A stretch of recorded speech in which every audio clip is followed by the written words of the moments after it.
How's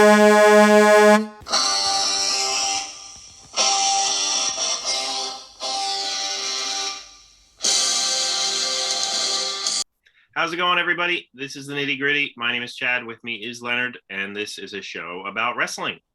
And Royal Rumble season is upon us. And as such, we thought we would deliver some shows for you involving the Royal Rumble. And we thought we would talk about some of the worst Royal Rumbles, but then that kind of morphed into one of our rebook ideas. And Leonard actually was the one who selected the 1995 Royal Rumble, and we'll get to why we think that one warrants a rebook here in a second. But let's first, before we get to that, I guess I should talk about some of the more modern stuff that's going on, since we sometimes start with that. The biggest news from this past week, I think, is the fact that Mickie James is the Impact Knockout Champion. I believe that's still what they refer to it as. And she will be in the Royal Rumble, which had a lot of people talking. I think either former or current 411 writer Greg DeMarco made a comment on Facebook about it that I agree with, which is people shouldn't get too excited about this and any possible forbidden door opening, because this was probably suggested on the fly by Vince McMahon.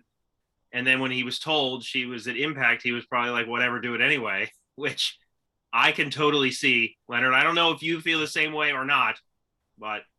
Well, also, too, I was kind of surprised by all these people freaking out about, oh, it's the forbidden door. Oh, they're using somebody from Impact. I'm like, WWF has used people from other promotions and have admitted other promotions exist. And in fact, with this Rumble rebook, I'm at least going to talk about some of that, because absolutely, that's funny. I am too. We'll definitely get into that, because that was going on at the time. So I don't think that's nearly as big of a deal as it was. Now, one thing I do think is a big deal about this is that when Mickie James was let go, less than a year ago, that she made a big stink over how they gave her all of her stuff shoved in a trash bag, which is apparently, I guess, what they did for everybody. It wasn't like a slam against her. And rightfully so, that's kind of disrespectful. It actually kind of surprised me that she felt so greatly disrespected that when they came calling, she went back. Yeah, I mean, part of me thinks that she's just the utmost team player and is willing to just work and get her name out there no matter what that takes. But yeah, you're right. Though who knows what will go down during the female Rumble. The fact that she does work for a different company, it will be interesting to see what happens there. She's certainly not going to win. No. Unless they think that that's where your money's at. Right. Because certainly that would make people talk. That would knowing WWE, I would say look for one of the top players in the Rumble. Obviously, it won't be Becky or Charlotte, but look for one of the top players to have a confrontation with her. And I would imagine she would get eliminated by somebody like that. Yeah. In my opinion, I'm calling it here now, Leonard. I think because this is the one accolade that she doesn't have on her resume, I see Bayley returning and winning this year's Royal Rumble for the women anyway, unless her injury is worse than I know of. That's what I see happening, because that's the Royal Rumble staple. Is it not? Somebody coming back from an injury, a big return, so I would see her getting eliminated by somebody like that. I would say Sasha would be the perfect, but like Sasha's legit injured, so I don't know who's going to be in it. I'm thinking of the top players. I would just say I would think Mickie James is probably going to have a showdown with somebody big. I doubt it'll be somebody we don't know of. So who knows? But anyway, let's move on to the Royal Rumble from 1995. And that event took place on January 22nd, 1995 at the USF Sundome in Tampa, Florida. It had 5 matches on its card, and as is the custom since 1993, so it's been going on for a couple years, the winner receives a WWF World Heavyweight Championship match at WrestleMania. In this case, it would be WrestleMania 11. The attendance was around 10,000 here. And let's get to the card. In the dark match, Buck Quartermain defeated the Brooklyn Brawler. No time limit given. I know Leonard's really upset about the lack of time limit given there because I'm sure he wanted to know. Right, Leonard? You know what? I'm getting you. I'm going to spoil the surprise. I'm getting you a Buck Quartermain shirt for your birthday this year. I hope so. I look forward to it. Although, if you wanted to get me, an Ace Knuckleball Shorts shirt, we could do that too. Oh, that would be a good one. The first official match was Jeff Jarrett with the Roadie defeating Razor Ramon for the Intercontinental Championship in 1806. The Undertaker would be in the second match defeating Erwin R. Shyster. The Undertaker would have Paul Bearer. IRS would have Ted DiBiase. That would last 12 minutes and 21 seconds. Diesel would fight Bret Hart for the singles match for the WWF Championship, and that would go to a draw. So Diesel would retain in 27-19. And in the finals for the tag team tournament, the 1-2-3 Kid and Bob Holly would defeat Bam Bam Bigelow and Tatanka with Ted DiBiase in 15-32. And finally, the Royal Rumble match itself, 38 minutes and 41 seconds. Shawn Michaels would win by eliminating the British Bulldog. So I side with Leonard in that I think that this is not one of the best Rumbles out there. Is it the worst? I'd have to look at each one. Like, this one certainly ranks up there. Jeff Jarrett was doing okay work here. The Bret Hart Diesel match was good. That was a good match. But then again, in this era, Bret Hart had good matches with everyone. Diesel was still coming along, so they gave him Bret Hart for a reason. They wanted him to have a decent match, and they did. The Rumble match itself, to me, is one of the worst. The lineup, the shortness of time frames between entrants. So, yeah, this is not one of my favorite Rumbles to look back on. But, Leonard, what do you think? Well, 1995 is considered one of the worst years for wrestling in the U.S. and specifically for the WWF. And taking a look at this pay-per-view will tell you a main reason why, especially that Rumble match itself. It's a very weak talent roster with bad guys and or bad gimmicks. Sometimes you got a good guy and a bad gimmick. Outside of Shawn Michaels winning from the one slot and doing the foot dangle, most wrestling fans, I don't think, could tell you anything else that happened on the show or happened on the match. The tag title tournament tells you how weak the tag scene was. Yeah. Hart versus Diesel, as you mentioned, is probably the best match of the night. That, I think, got bogged down a little bit with the overbooking with Owen Hart coming in and costing Bret. And then Bret goes and beats up Owen and beats up Bob Backlund before they enter the Rumble match. And you mentioned for the Rumble match itself, the time intervals. It's 1 minute here. Yeah. Typically, it's 90 seconds. I think they did 2 minutes the first year, maybe the second year. But 1 minute is just not enough time between entries because the ring fills up too fast with bodies. And you don't have enough time from entry point to tell a story. With the guy who's coming in, how does he fit? How does he establish himself? He doesn't have time. A couple of times a guy's just entering the ring and then the buzzer goes off. Or when Bret attacks Owen and attacks Bob Backlund, as I mentioned, Bret's bumping into the next guy coming out as they're trying to run him off. So it's just not enough time to build anything with. And, to jump ahead a little bit and rebooking this whole Rumble pay-per-view, I wanted to move guys around where I thought they fit best. I wanted to have solid singles matches by using guys who necessarily aren't the best Rumble fits. And for the Rumble, use the big guys that you can protect in such a match. For example, a guy like King Kong Bundy at this time was an immobile slug. Very big, very slow. I think you just suggested a T-shirt for him, Leonard. King Kong Bundy, the immobile slug. And so, we love King Kong Bundy. Yes, of course. Just at this time in his career, and I think we talked about when we talked about the $1 Million Corporation, he wasn't really feeling it at this point anyway. But the fact that you can make Bundy useful because of his size in a match like the Rumble, in a singles match, a lot of the weaknesses he has at this point in his career are very easily exposed. So a guy like that, hey, I want to use him in the Rumble. And when we get to the actual Rumble match, there's a few ideas that I'll say at that point of what was my booking philosophy for the match itself. Right. And I should add that some of the people in attendance here, Baywatch star Pamela Anderson was here at ringside, and because she would be accompanying the winner of the match, receiving their title shot. And obviously Lawrence Taylor was here. So the storyline between he and Bam Bam Bigelow would be kicked off.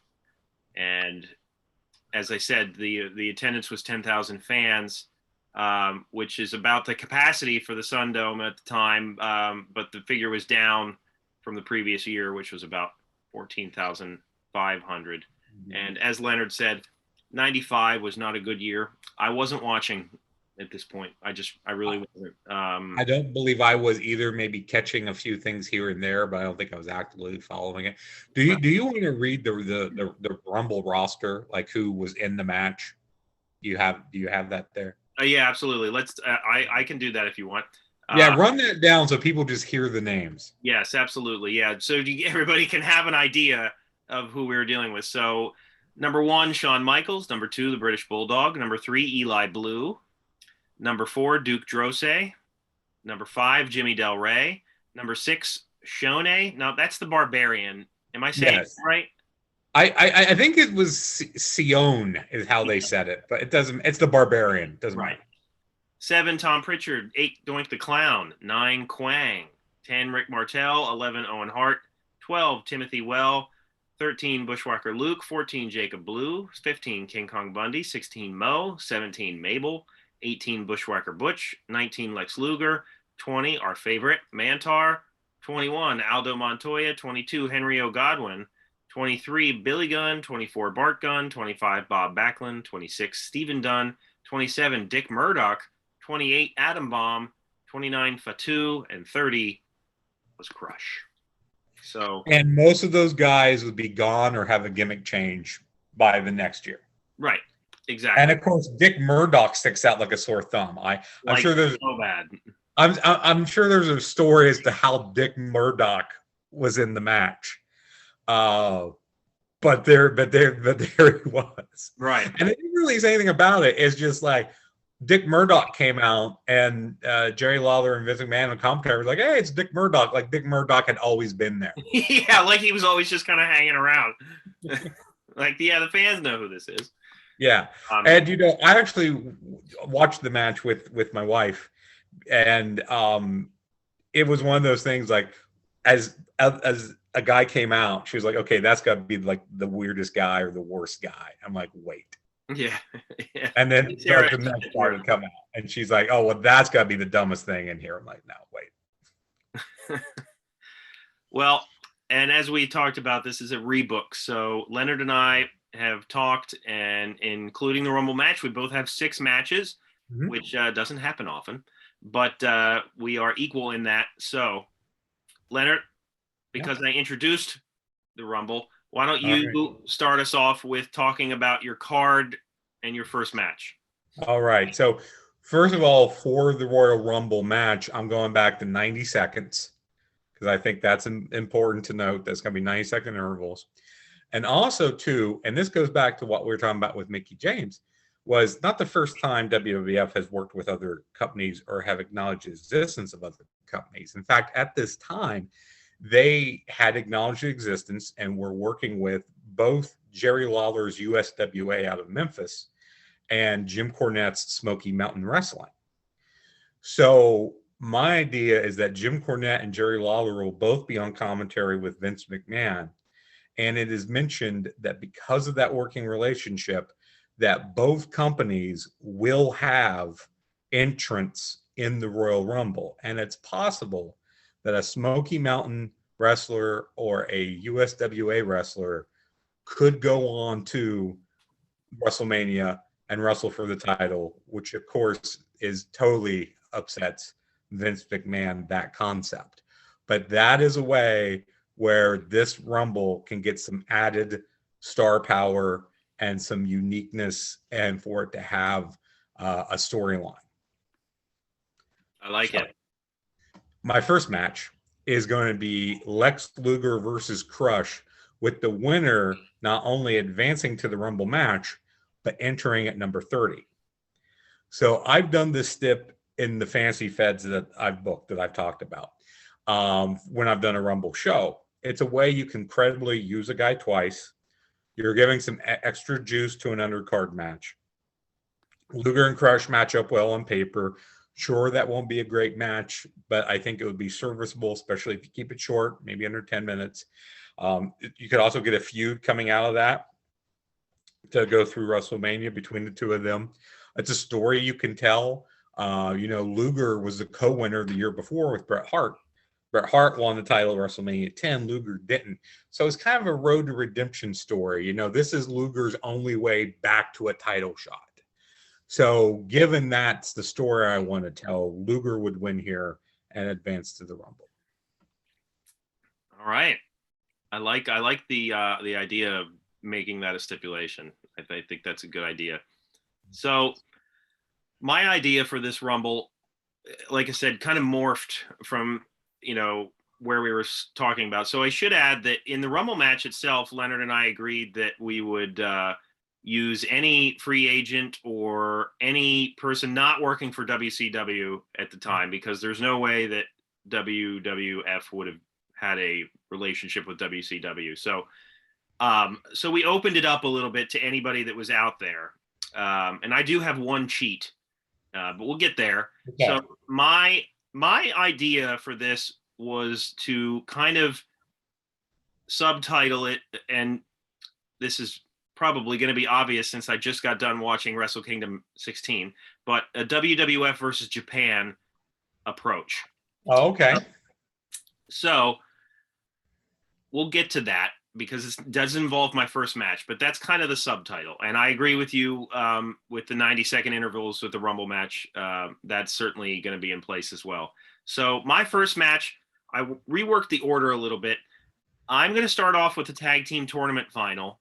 Okay. And I am not going to use Bam Bam Bigelow and Tatanka in this spot. And I am going to use the 1, 2, 3 Kid and Bob Holly. Mm-hmm. But they are going to be facing Jeff Jarrett and the Roadie. Okay. That is my tag team tournament final. I think that would be a good way to open a card like this. It would be a fast-paced match. It would maybe cover up the fact that the tag team division was really not good. We know that Road Dogg, the Roadie, was a good worker and could do his share in the ring. Jeff Jarrett, obviously, as well. So I would have this be the final. And honestly, if it were me, I'd be leaning towards Jeff Jarrett and the Roadie winning the titles. Now, obviously, what history would dictate with this, it obviously worked out different for that pairing, but I would probably have them win the titles here. The 1, 2, 3 Kid and Bob Holly are not exactly the legendary tag team that we remember fondly. So that's my first match. Okay. Well, I've got that a little further up, so I'll talk about that when I get there. But I think what you have is very logical. Actually, I think it probably makes more sense than what I wound up doing with that. And yeah, I would agree with you on putting the belts on the heels there. And I think that's maybe a better use of Jarrett than the Intercontinental title match with Razor Ramon, even though he won there. So my second match is actually the IC title match. Razor Ramon, champion, defending against Rick Martel. Nice. So I was actually surprised that Rick Martel was still there and that he was in the Rumble. And I looked it up, and apparently this was the first time he had been on television since like the summer, and he was gone shortly after this, I think by March. So even with that, Martel is a guy who still had a lot to offer at this time in the ring. He's a bankable name. People knew who he was. People knew the gimmick, and he could still work. And he could definitely work with a guy like Scott Hall, Razor Ramon. So I think you build Martel up as a challenger with a few TV wins and a couple promos, and you can make this work.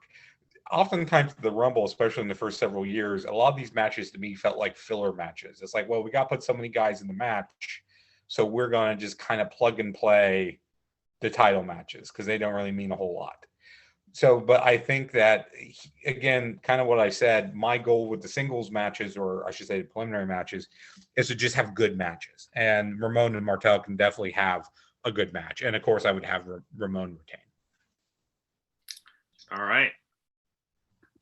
Well, I guess I have more than one cheat now that I look at it really closely. Oh, But we'll talk about why. So, okay. In a perfect world, this person wasn't working right now because he was injured. But my next match is The Undertaker versus Mr. Perfect. And the reason why I have that as a match is because they really didn't have a match. I think there was one random one that I came across on TV. Maybe. They didn't really have a full-fledged match. And I think it would have been interesting to see how they worked together. Now, Perfect had a back injury around this time. He was there in '94, but kind of left and came back and was doing commentary and all this kind of different things. And obviously, the Undertaker was feuding with the $1 Million Corporation, but I think that feud really wore itself out.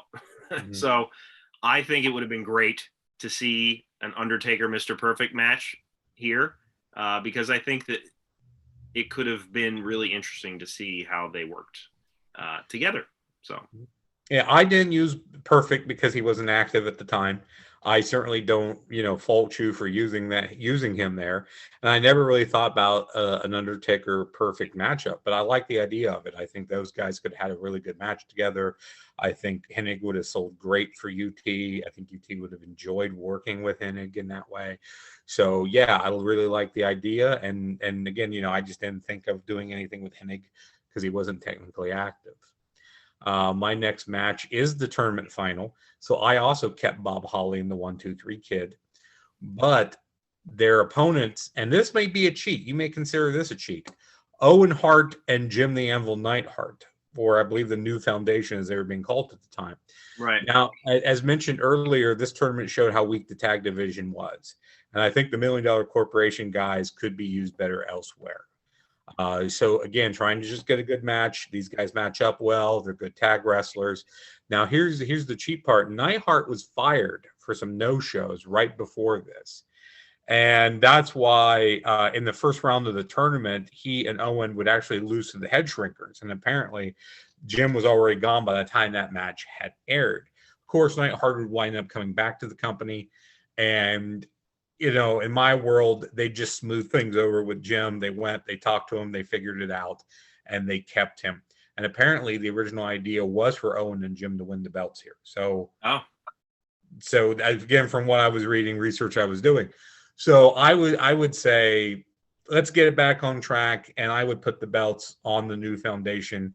I think they would probably be the best team to center hopefully a rebuilding tag division around. Certainly better than a more makeshift team like Kid and Holly. Yeah, I like that. I like the idea of them winning. And yeah, I mean, around this time, Jim Neidhart was kind of all over the place. But I like that idea a lot. And I think that would be a good match too. Just as good as the match I suggested for the tournament final. Yeah, I think both those. I think it's funny that we both kept Holly and Kid. We just found them better dance partners. Right, exactly.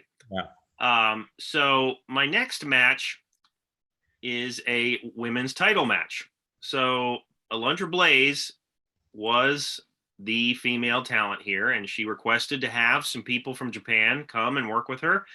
But you look at 94, 95, and 96 with her, she only worked like a few times each year. Mm-hmm. There wasn't really much going on. And, as everybody always talks about, there wasn't a lot of female talent during this time. Well, to be more specific, there's not a lot of female talent in the U.S.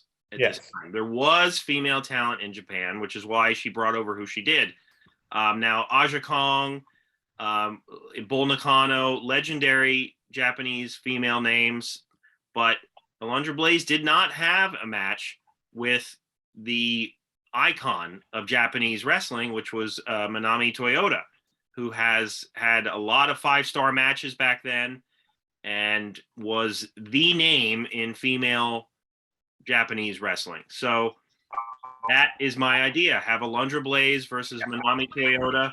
I think that even though it prefaces a really big match, I think that they could put on a hell of a 10-minute showdown. I think it would showcase Alundra Blaze's skills. And I think by putting her with somebody that was arguably better than her, I think it would be a good pairing. Because, you look back at this era of women's wrestling and you wish that there was more there for her to work with, but there just wasn't. And this is the one match that never happened. I looked it up, and as far as I could tell, they never. Well, you know what you didn't look up? Who the champ was. Oh, it wasn't Alundra Blaze. Okay, fine. Way to be Leonard. So Bull Nakano was actually had the belt at this time. It's not for the title. How about that? Traded it back and forth. Because my next match is for the WWF Women's World Title, and it's Bull Nakano, the champion, versus Manami Toyota. That's funny that we both used her, though. Yeah, see, originally I had thought about just doing Nakano Blaze again, but that had been done. I thought about doing Blaze and Toyota, but when I looked it up and found out that Nakano had the belt, I figured, well, and both Nakano and Toyota worked for All Japan. Right. So I was thinking, oh, why not just do something different? Why not have this out of the box title defense? I don't know if Nakano ever really defended the belt against anyone other than Blaze during the period that she had it. Probably no, I don't think so. Probably not. So I was thinking, oh, let's do something different. Let's do something outside the box. Let's showcase these old Japan women. And again, even with 10 minutes, I think they could have put on something great. I would like to have seen more. So, not to get on you for your booking, but the only reason I knew that is because I looked it up to see what I could do. Because again, I think we both have the same idea. When you want to use as many guys as you can for the Rumble match, but have other matches on the card, using the women makes total sense. And again, it did. I mean, the belt existed, and they did try to push it here and there. They just didn't do a whole lot with it. So I think having a premier women's match, whether it's for the belt or not, on the show would be great. And I would love to see Blaze and Toyota. I think that would have been a fantastic match. Right. Certainly. And I know, Nakano and Toyota had fought, of course, not in the U.S. in a high-profile way. But definitely, I think I like your match better for the idea that it never happened. Right. Well, yeah, I think both of those worked really well. Okay, my next match is Bret Hart versus Owen Hart in an Iron Man match. Okay. So let's do the history here. Obviously, it would be WrestleMania 12 that Bret Hart would face Shawn Michaels in what was dubbed the first Iron Man match. However, there was Iron Man matches at house shows prior to WrestleMania 12 and prior to this Royal Rumble. The first one logged was Bret Hart versus Ric Flair. That was at a house show, but Bret Hart and Owen Hart had several Iron Man matches at house shows. I actually have one of them on an old VHS tape.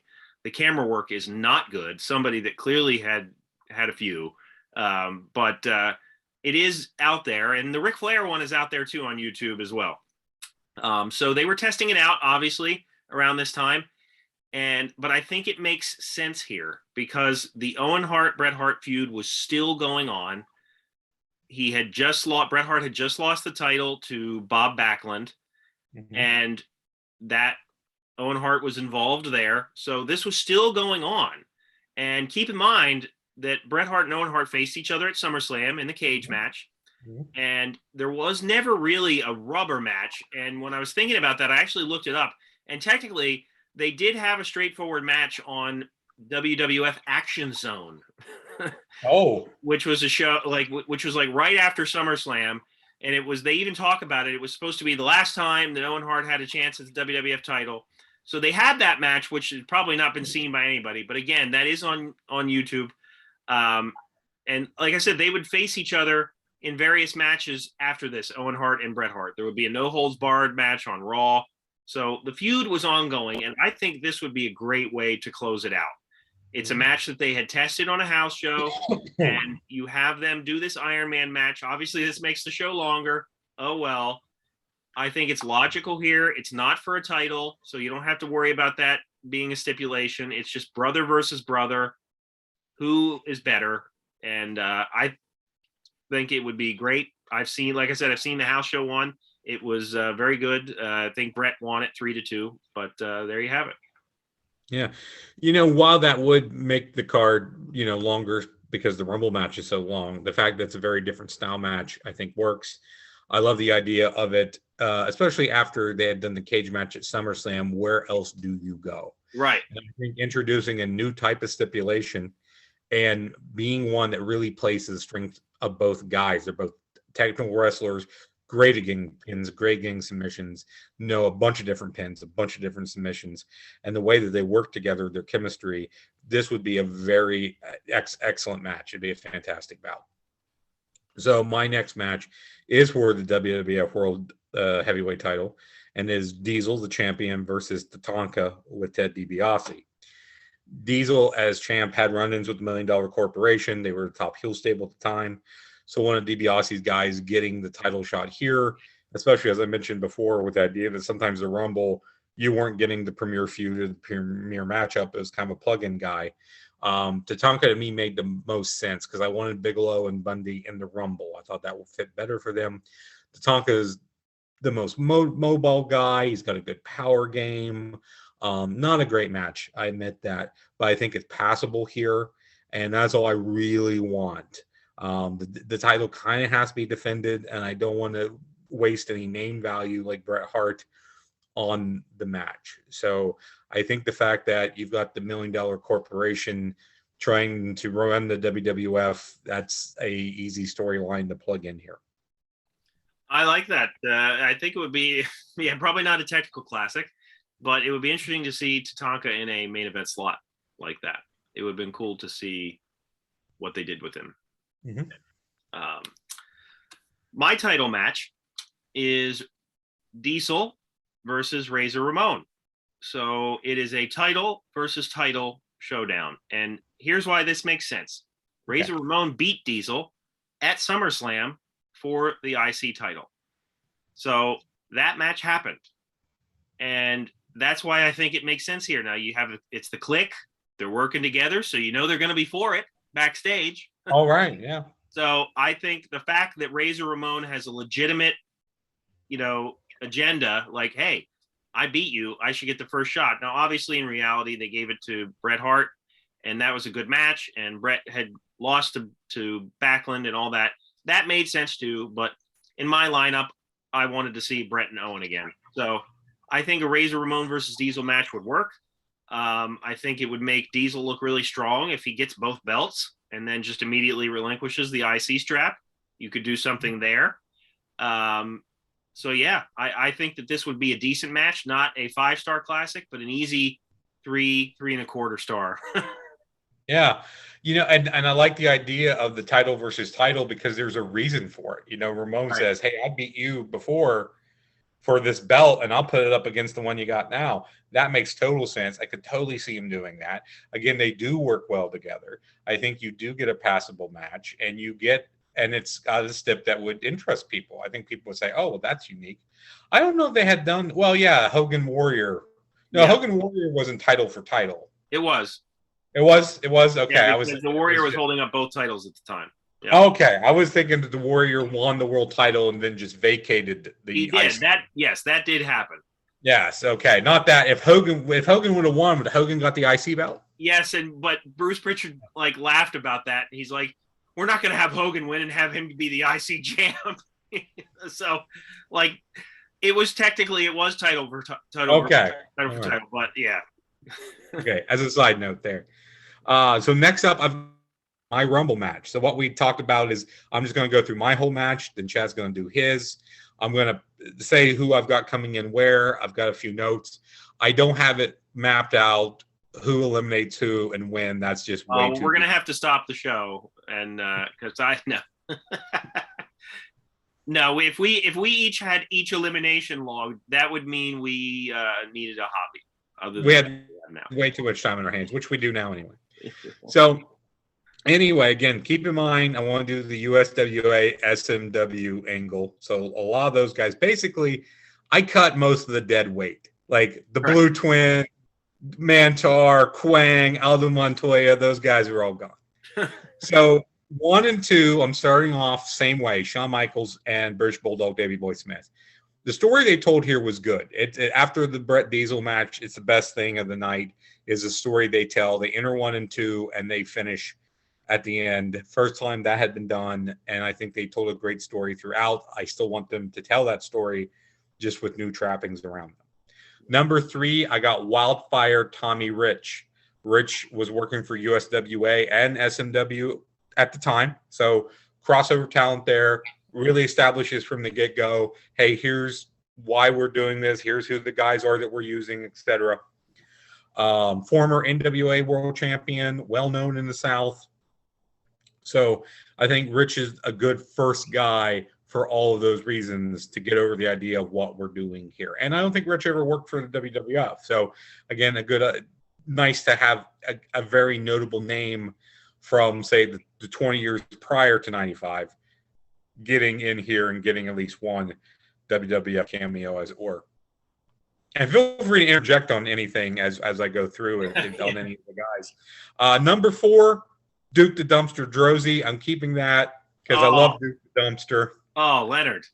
I think you have to have a few of the underneath gimmicky guys in here. Well, in that we agree.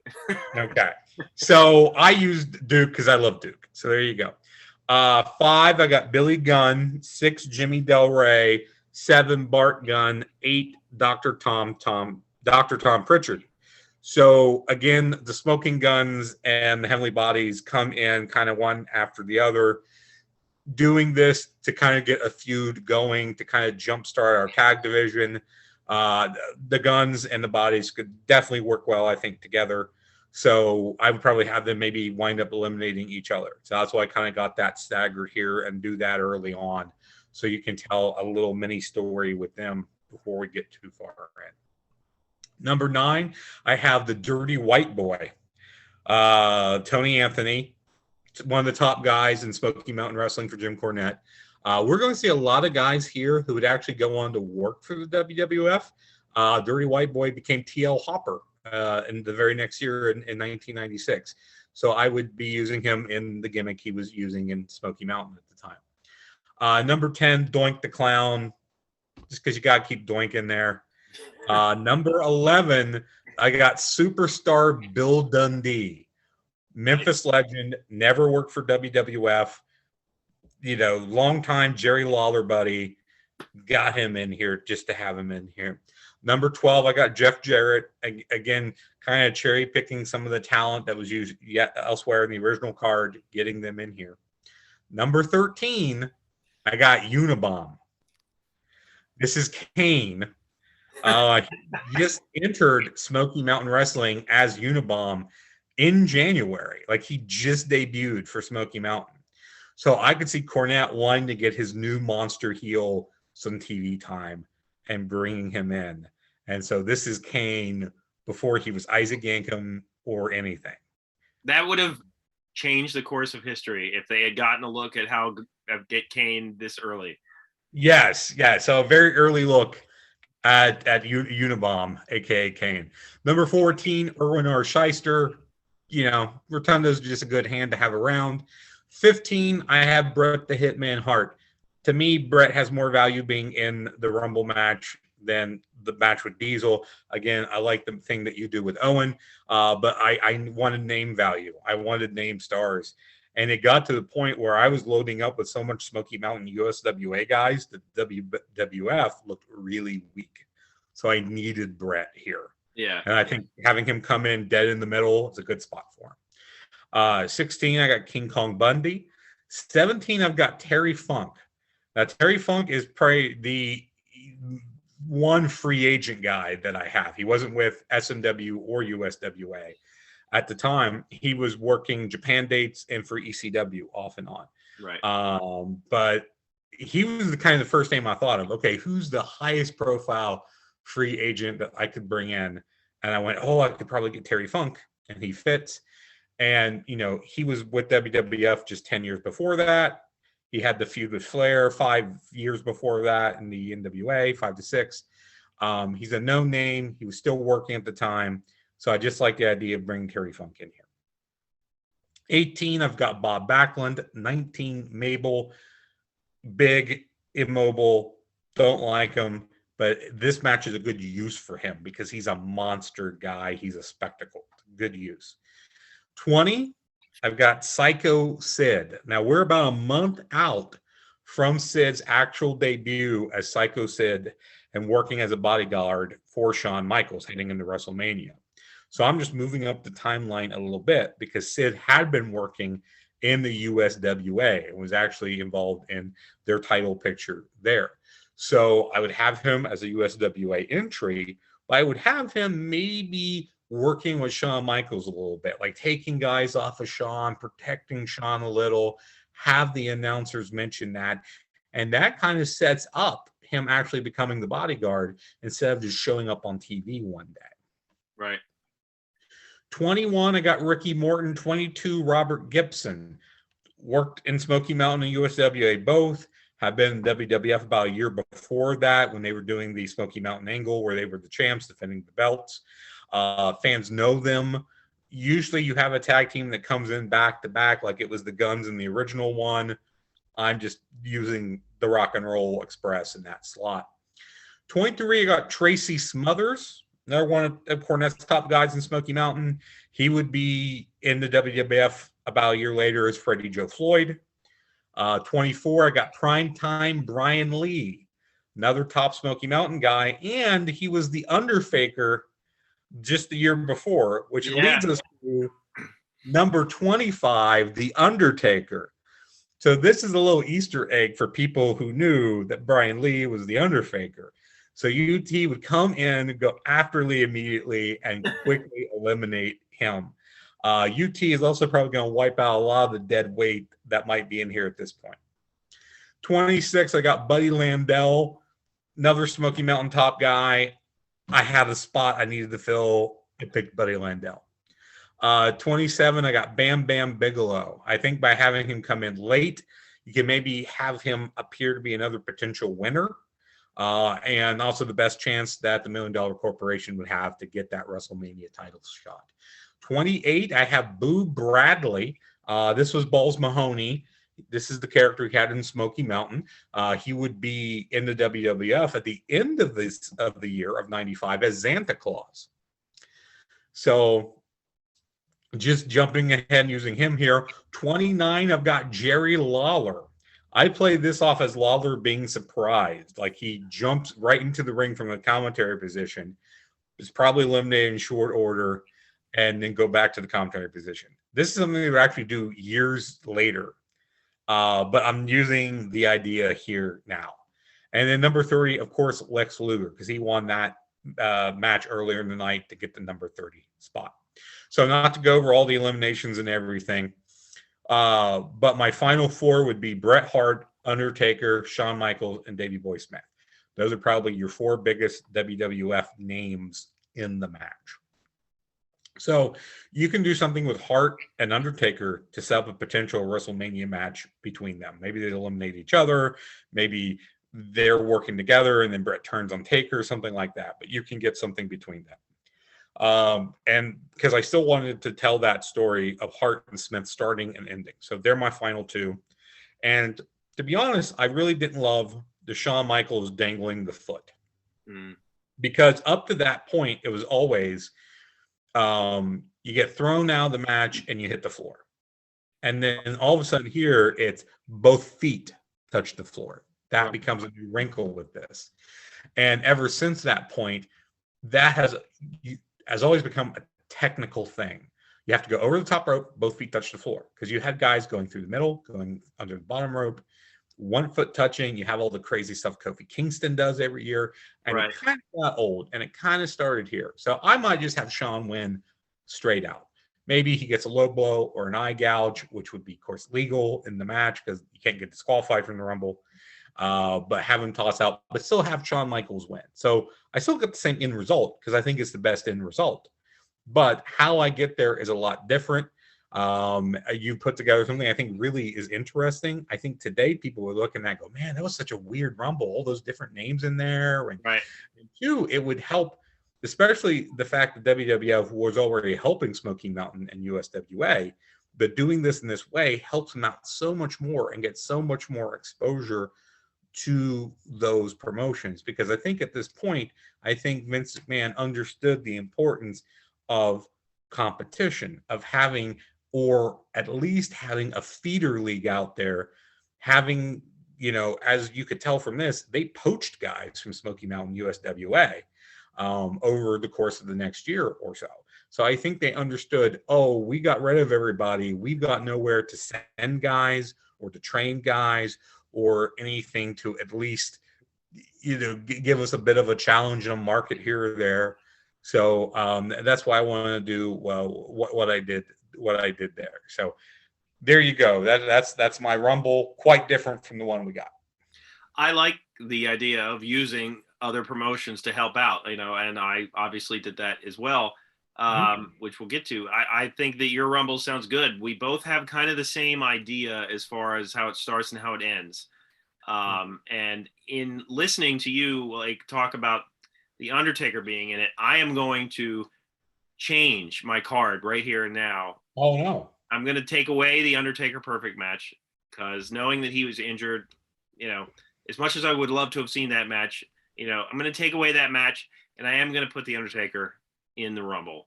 Okay. So you're going to eliminate one of your matches. Perfect is going to stay injured and the Undertaker. So basically you just got to talk about a free match. Pretty much. No problem. Not a problem. I'm sure everybody out there would have loved to have seen that match too. Yes, probably so. I mean, but maybe that's one you can keep in your back pocket for a future rebook. And you know what, though? I think a lot of the people that you used, would have added some legitimacy during a time when there was a lot of cartoonish characters. And personally, I would have loved to have seen that. Absolutely. It would be cool to see some of those young names, test out their gimmicks at the time, before they would become other gimmicks. But yeah, I like your Rumble. It sounds a lot more fun than the one that actually happened. Mm-hmm. So as I said at the beginning, my theme is WWF versus Japan. So I am keeping the same starters, Shawn Michaels and British Bulldog. As Leonard said, I agree with him. I like that story and I would keep it going. The intervals would be 90 seconds, so it would be a little bit longer.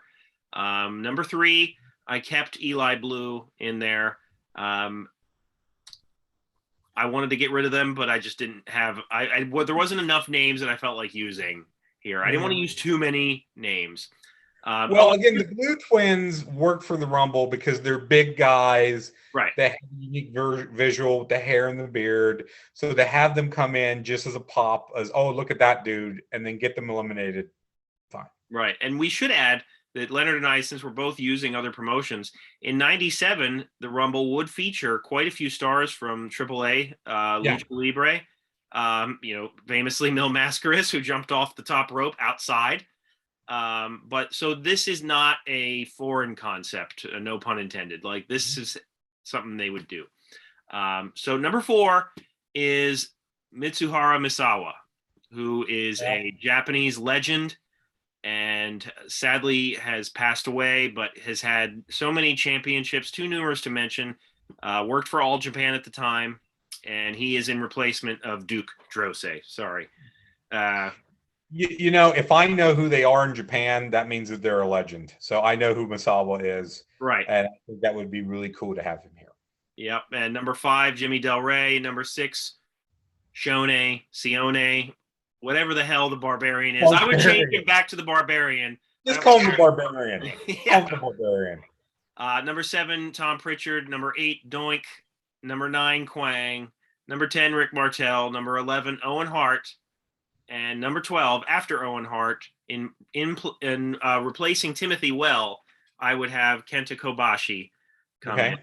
No Kobashi as well. So you have Kobashi and Misawa, who actually would be more tag team partners at the time. They wouldn't really have started their legendary feud just then. But to have those two guys in it would be, even though audiences might not know who they are, you could help that out on commentary. Once people see these guys start chopping MFers out there, the audience wouldn't care if they knew them or not.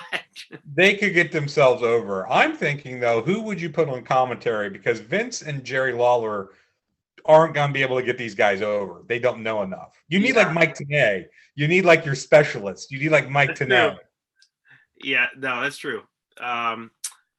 Number 13 in replacing Bushwhacker Luke would be Tiger Mask. Now, it was Tiger Mask number 4, who is Yoshihiro Yamazaki. Not a name that you might know, but Tiger Mask certainly is. There was quite a few people who would have that over the years.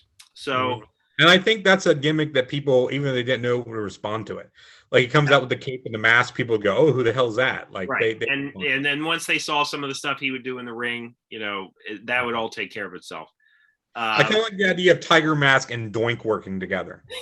There was like a million of them. That would be weird to see, would it not? God, that's gonna make my head explode. Just that match, what it was like. Number 14, Jacob Blue. Number 15, King Kong Bundy. Number 16, Mo. Number 17, Mabel. Number 18, replacing Bushwhacker Butch, Tatsumi Fujinami.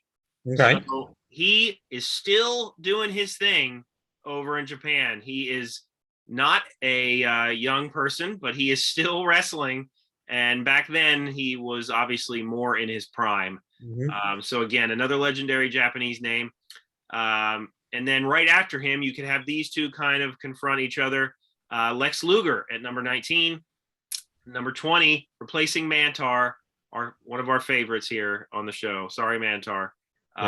Would be Black Tiger. Now, what makes this interesting is this is Black Tiger 2, and at the time, that was Eddie Guerrero. Oh, okay. You have Eddie Guerrero in the match, even though nobody knows that that's who it is. Number 21, Aldo Montoya. So just imagine, Black Tiger and Aldo Montoya in there together. I think that would have been cool. 22, Henry Godwin. 23, Billy Gunn. 24, Bart Gunn. 25, Bob Backlund. 26, replacing Stephen Dunn. We both had the same idea, Terry Funk. So you have funny that we both used Funk. Of all the guys that we replaced, we both hit Funk. Terry Funk was doing stuff in Japan, so that still kind of goes along with my team in a loose way. So then you can have number 27 have stuff going on with them, which is Dick Murdoch. 20... Yeah, Funk and Murdoch together in a WWF ring. That's crazy. 28, I'm replacing Adam Bomb with The Undertaker. And 29, who do we have left replacing Fatu?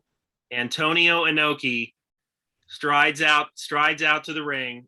And this is why I changed my match with The Undertaker and Mr. Perfect, because I was trying to figure out who could Inoki have a confrontation with that could also conceivably eliminate him as the icon that he was. Now, keep in mind, he is today a WWE Hall of Famer. Yes. So the idea of him being here is not totally out of the blue. No. He had worked, I think, a couple things with them.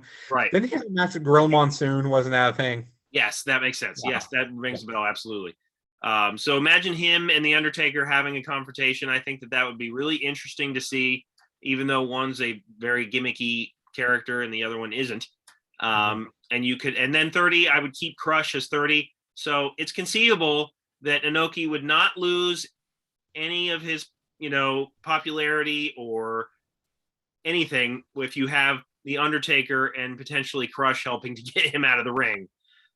Two of your bigger guys and also two guys that were substantial pushes, substantial names at the time.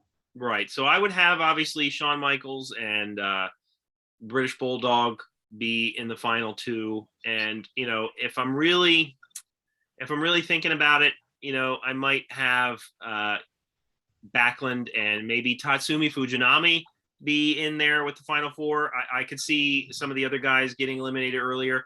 So, my final four isn't nearly as thought out as Leonard's is, but I would still have Shawn Michaels win. And I agree with you. The foot dangle thing is a highlight that is just overdone at this point. And it has led to parts of the Rumble match, even though they're exciting for a minute, it has gotten old. I agree with you. It's run its course. Now the things they're trying to do with it now are just venturing way into silly territory. And so, yes, I would probably get rid of that. But yeah, so Shawn Michaels is your winner. I wouldn't change that. Mm-hmm. You could still have, in my universe down the road, a Bret Hart Diesel feud. But the money here is Shawn Michaels and Diesel, who were, not quite on the outs. I don't think. I was trying to look this up before we started recording, and they were still, might have been on shaky ground, but I don't think they had full-fledged, broken up per se yet. Yeah. So yeah. You kept more of the guys and more of the order than I did. Yeah, I didn't rework the order nearly as much as I probably should have. Like, I was trying to just say, okay, who do I want out? Yeah. I really thought about who, especially with the USWA and Smoky Mountain guys. It was like, okay, I can't put so many of them back to back. I got to sprinkle WWF guys, or do I want to put them? So I was doing more with that than you did. But I really like the inclusion of the Japanese guys. Again, both of us just want to do something different. Yeah, and my thing was, watching Wrestle Kingdom 16 and knowing, they had a third night, which was New Japan versus Noah. So, you have in Japan, two rival companies had an event together where stars from each company would face each other. So that was kind of what got me my inspiration here. In a perfect world, I would have loved to have seen some of these guys make a name for themselves, even if it was for one night. I think thinking about this in retrospect, if you look back and been like, oh man, remember when Kobashi was in the Royal Rumble? Yeah. It would have been a cool thing to think back on, because God, I mean, these guys, everybody I mentioned has had so many legendary matches that fans don't know about. And, so I would have loved to have seen them have this stage once. I think Kobashi would come over in Ring of Honor once and face Samoa Joe, which was such an oddity that happened, but that actually did happen. So it would have been cool to see them have a primetime, stage here. So, but yeah, I like both of us had good ideas though. Yeah, and it should be mentioned too, and I can't remember if this was the year for it was 95, but right around this time, WCW did the When Worlds Collide at Starrcade, where they brought in the Japanese wrestlers. And I'm surprised you didn't use Jushin Thunder Liger or Great Muta. I did not think about Muta. I did not. Because he was always in and out of WCW. Right. I'm not even sure where he was exactly at this time point. I thought about Jushin Thunder Liger. I did. There was a couple times where I was like, maybe I should put him, but he had also popped up in WCW. Yeah. So, I thought about that, and I was like, well, I don't want to use too many of these guys. I don't want to have to explain they were in WCW, but they're not here. So yeah, I tried to use guys that really had never been on North American soil too much, aside from Terry Funk. Yes, yeah. But no, I think we both came to mind that Funk's probably, if you want to talk a random free agent, Funk's your best name. Yeah, and just seeing he and Dick Murdoch, just probably eliminate each other and just beat the hell out of each other. Yeah. And I didn't keep Dick Murdoch. I thought at one point just to keep Dick Murdoch because, he's Dick Murdoch, but because of the way I was reshaping things, he doesn't really fit. And I'm kind of using Terry Funk in the Murdoch position. So, I wound up not keeping Dick Murdoch. But even to this day, I think, as we mentioned, I didn't watch at the time either. But I think I remember seeing the 95 Rumble at a later point in time, sometime in the future. Yeah. And when Dick Murdoch came out, I was like, what now? He said who? Yeah. Yeah, you could even have him like have a confrontation in the Rumble with somebody totally random and that doesn't make any sense. Like have him, have a brief feud with Mo. Yeah. It's just something totally out of left field. Yeah. Well, I was looking at the eliminations. Dick Murdoch and Crush eliminated like 2 or 3 guys together. Right. So Dick Murdoch and Crush are working together. This was such a random Rumble. It really, really was. It is, and that's why it kind of needed to be, rebooked, or it was a good one for our rebooking series. I wonder if that's what Vince was thinking. Like he's like, oh man, look at the people in this. Make it a minute and just get it done. Yeah, I mean that's what I thought was, because you had such a weak roster and it was so lousy. Let's just burn it off, because again, the total Rumble was only like 38 minutes, like 38 minutes. That, to put that in perspective, Shawn Michaels starts and ends and is nowhere near the longevity record. Right. Nowhere near. Right. Nowhere near it. Not even like at the top 5, I don't think. Right. Didn't Rick Martel had it for the longest time? Rick Martel, I think, in the second and third Rumble was like 45 minutes, and he wasn't one and he didn't win. Yeah. No. It had more time in than Shawn Michaels. Yeah, he had, I think, the longest for a good while. Until the 92 Rumble when Flair went 60. Right. Yeah. Which is still one of the best Rumbles. Yeah. But yeah, so thank you for joining us, and let us know what you think of our rebook ideas. If you have different ideas, there were a lot of free agents, by the way. Oh yeah, I was looking at a lot of lists, and I could have pulled way more guys than I did. I'm amazed you didn't use the Honky Tonk Man. He was, you know what? I didn't really look too far into the free agents. Oh really? Yeah, he was on there. He and Brutus Beefcake. I saw Beefcake. Yeah. But once I figured out the Smoky, I can't remember. I hit upon somebody and I went, "Oh hey, yeah, they were working for Memphis." And then that's how I got on the USWA and the Smoky Mountain idea. And then I just pulled up their rosters for 95 and cross-checked some names. And I try to use the guys who were booked the most. Like Terry Funk worked like one Smoky Mountain match in 95. Right. Or one taping, I should say. And but still, he wasn't necessarily a Smoky Mountain talent. Right. Jake Roberts was out there. A lot of guys were able to brought. Not the best period for Jake, but yeah. Not the best period for him, hence why he was kind of floating in space. But yeah, I mean, there were a lot of free agent names. Another idea that we didn't use, but you could have did like an old school Rumble. You could have done like the Legends Night or the Retro Raws that they do now. You could have done that in Rumble, because you could have easily brought back Honky Tonk Man, Beefcake, Bruno Sammartino, Pedro Morales.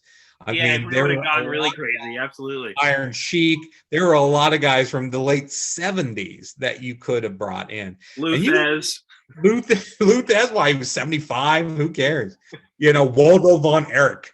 Whatever. Danny Hodge. I think that's George Hackenschmidt. No, I think he's dead by that time. Like, these people come out and the audience like, who the hell are these guys? These geezers, like these 80-year-old dudes.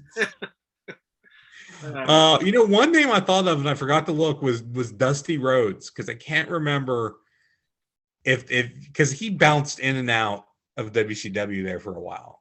So I meant to look up Dusty Rhodes and I forgot to. But yeah, I think the just to have her be in the Rumble. Yeah, why not? Mae Young. I think the other idea, like, I think my idea is solid, your idea is solid. I think the other solid idea would be just to do like a Legends Rumble. Yeah. No, I think that could have absolutely worked if all the stars aligned and you got the right amount of people. So yeah, absolutely. Yeah. And again, you sprinkle them in with the regular guys like we did, but you get 10. You can call that a Legends Rumble, especially if they're the right names. If you get a couple like Honky Tonk Man, Bruce Beefcake, the people will remember, had very memorable gimmicks, had just, been there no more than a few years ago. And if you could get a Bruno, a Pedro, someone who a Hackenschmidt, Billy Graham's hips wouldn't let him at that point. Yeah, I was going to say, Bob Backlund even counts, Bob Backlund counts. So I think you could do something there. See, now I want to go back and see what kind of Legends Rumble I could piece together. Yeah, I know. Yeah, let me know if you do that. Let me know. If I wind up doing that, I'll quickly go over that in the next show. It'll be a bonus. It'll be a bonus. A bonus short. Yes. All right. Well, like I said, let us know what you think about the 95 Rumble and our rebook ideas. And next week, I have another Rumble related idea. Leonard and I will go over that after we leave here. But please check us out on Apple Podcasts and Spotify. Hit the like button on our YouTube video and subscribe to our channel. Every little bit helps. And we thank all of our loyal watchers and listeners.